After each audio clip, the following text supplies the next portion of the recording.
están? Bienvenidos a una nueva edición de nuestro programa En Palabras Simples del canal del Poder Judicial. Desde la Corte Suprema, como siempre, les damos la bienvenida y saludamos a nuestro invitado. Él es Esteban Smulevich, director del Centro de Estudios Constitucionales y Administrativos de la Universidad Mayor. Hola Esteban, ¿cómo estás? Muchas gracias por venir hoy día. Muy buenos días, Francisca. Muchas gracias a ustedes y al canal del Poder Judicial por darnos esta oportunidad.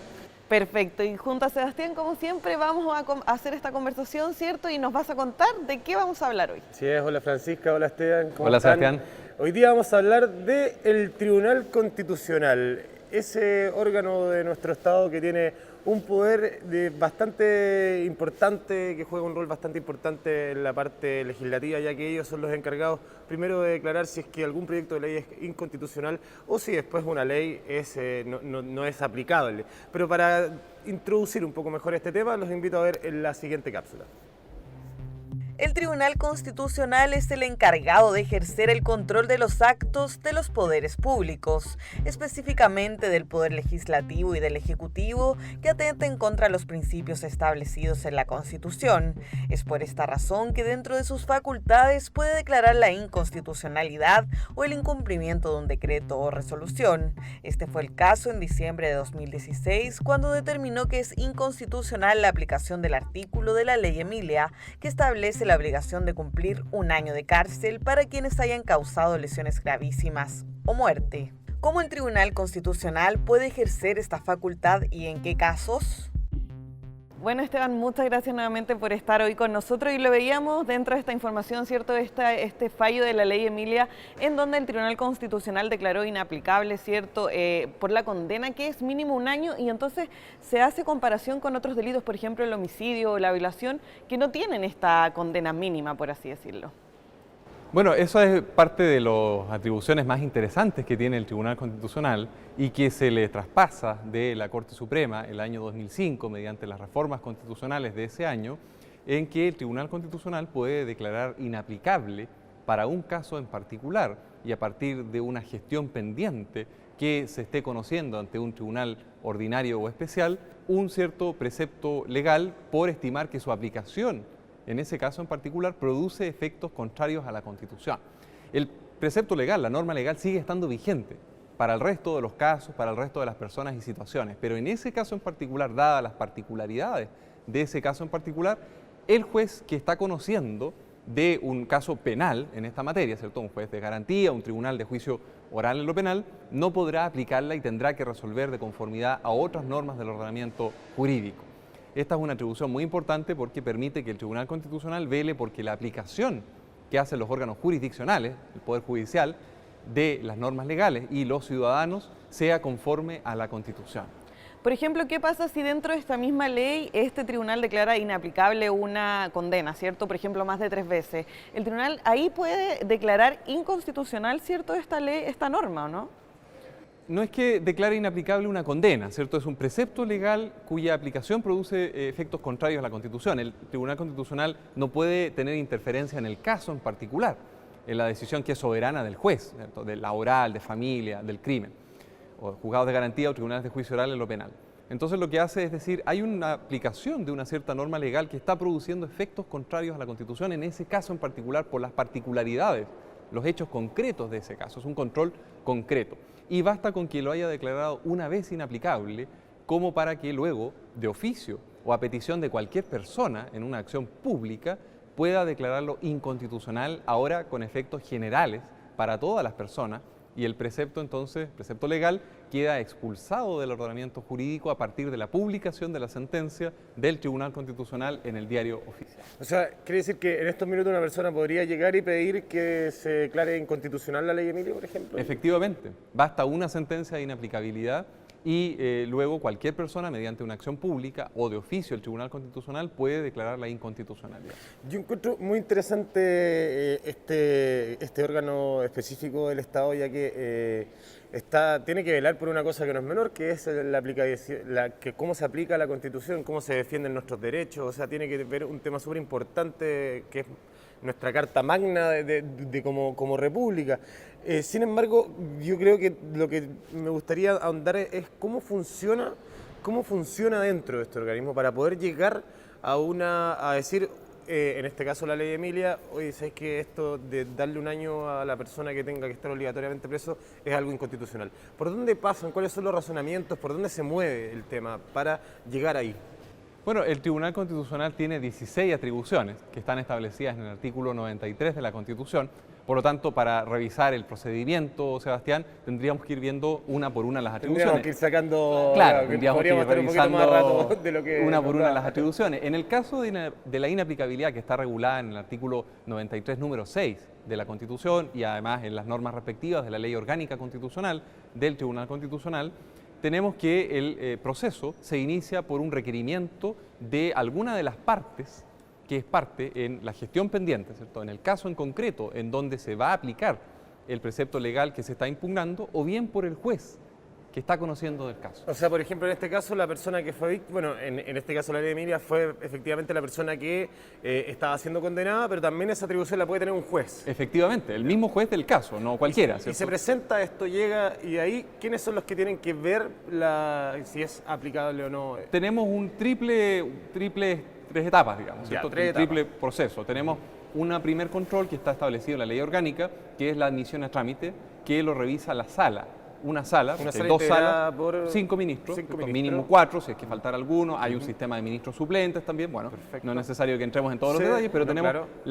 las dos salas que existen en el Tribunal Constitucional que se distribuyen de acuerdo a la distribución que hace el presidente del Tribunal Constitucional de las causas.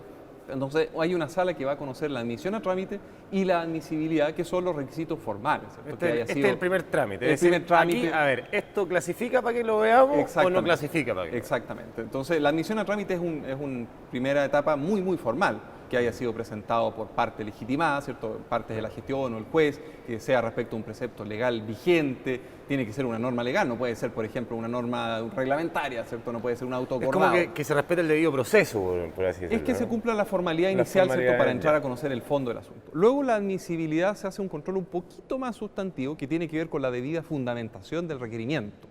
Todo requerimiento, toda presentación tiene que ir debidamente fundada. O sea, tengo que ser capaz, como parte, de explicarle al Tribunal Constitucional por qué se estima que la aplicación de ese precepto legal produce efectos contrarios a la Constitución. Y en el caso del juez también tiene que, sin inhabilitarse por emitir un pronunciamiento previo respecto del caso que le compete conocer, ¿cierto? El juez tiene que, de alguna manera, argumentar por qué tiene dudas respecto de la aplicabilidad o no de ese precepto legal al caso.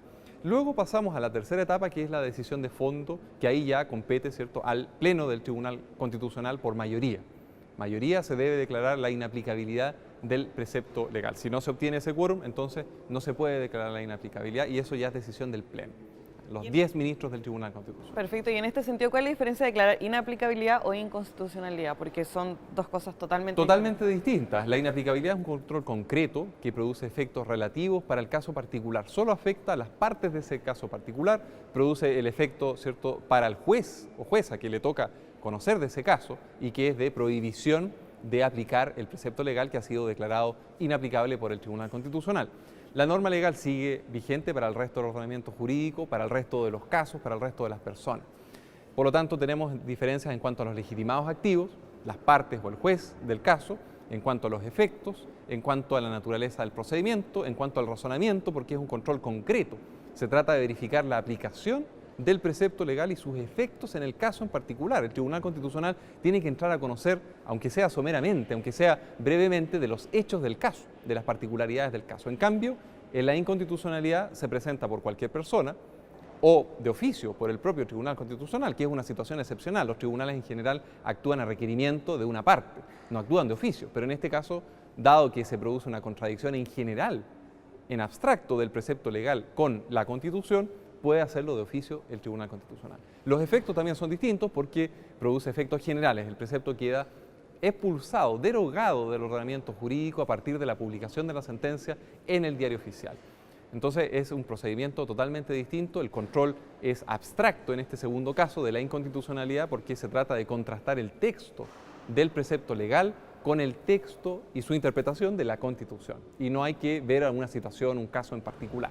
Perfecto. Esteban, para ir cerrando muy cortito, Un organismo que tiene tanto poder, suena medio extraño que no sea que no tenga, por ejemplo, quizás una elección que sea abierta, o cómo está dándose de los miembros del Tribunal Constitucional, cómo son elegidos para que la gente lo sepa, si es además también adecuado en la manera, porque tiene mucho poder. Estamos viendo un órgano que puede derogar leyes, que puede bloquear proyectos de ley del Senado, o sea, estamos hablando de cosas bien importantes y por eso saber quiénes son los que integran este tribunal. Bueno, como bien decía Sebastián, efectivamente podemos clasificar las atribuciones, las 16 atribuciones del Tribunal Constitucional en un control preventivo, anterior a que una norma jurídica, particularmente un precepto legal, entre en vigencia, y un control represivo.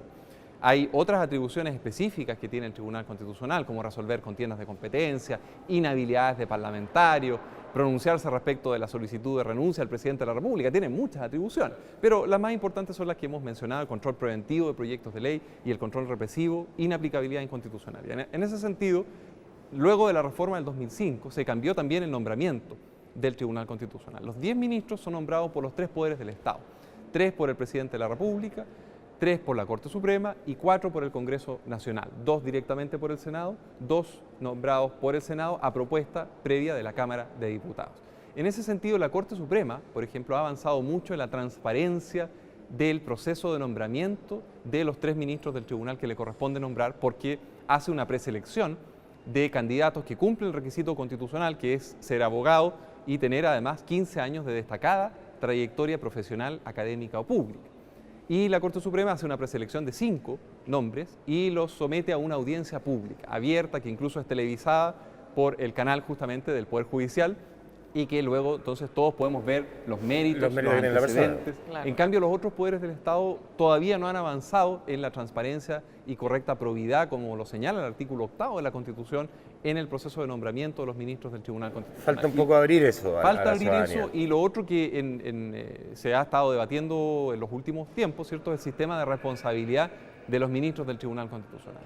Porque todos los órganos del Estado son responsables por sus actos, incluso, ¿cierto?, la primera magistratura de nuestro país puede ser acusada constitucionalmente. Que ellos tengan que responder a propósito de sus decisiones. Evidentemente tienen responsabilidad penal y civil, esto que tiene que ver con la responsabilidad de cualquier funcionario público en el ejercicio de su cargo, pero no tienen responsabilidad constitucional mediante el procedimiento que la Constitución diseña para estos efectos, que es la acusación constitucional. Y como decíamos, el presidente, los ministros de Estado, los ministros incluso de la Corte Suprema, tienen este sistema de responsabilidad, pero no así el Tribunal Constitucional. Entonces sería bueno... Como dos cosas ahí importantes que haría que quizás como pulirlas de alguna manera. Avanzar en la transparencia para que todos podamos conocer cuáles son las alternativas de candidatura a ministros del Tribunal Constitucional y sus antecedentes, para que se cumpla con el presupuesto constitucional de los 15 años de destacada trayectoria profesional, académica o pública, y luego el sistema de responsabilidad. De que tengan responsabilidad de las medidas. Esteban, muchísimas gracias por estar con nosotros en Palabras Simples, y nosotros nos despedimos acá desde la Corte Suprema. Francisca, que te vaya muy bien,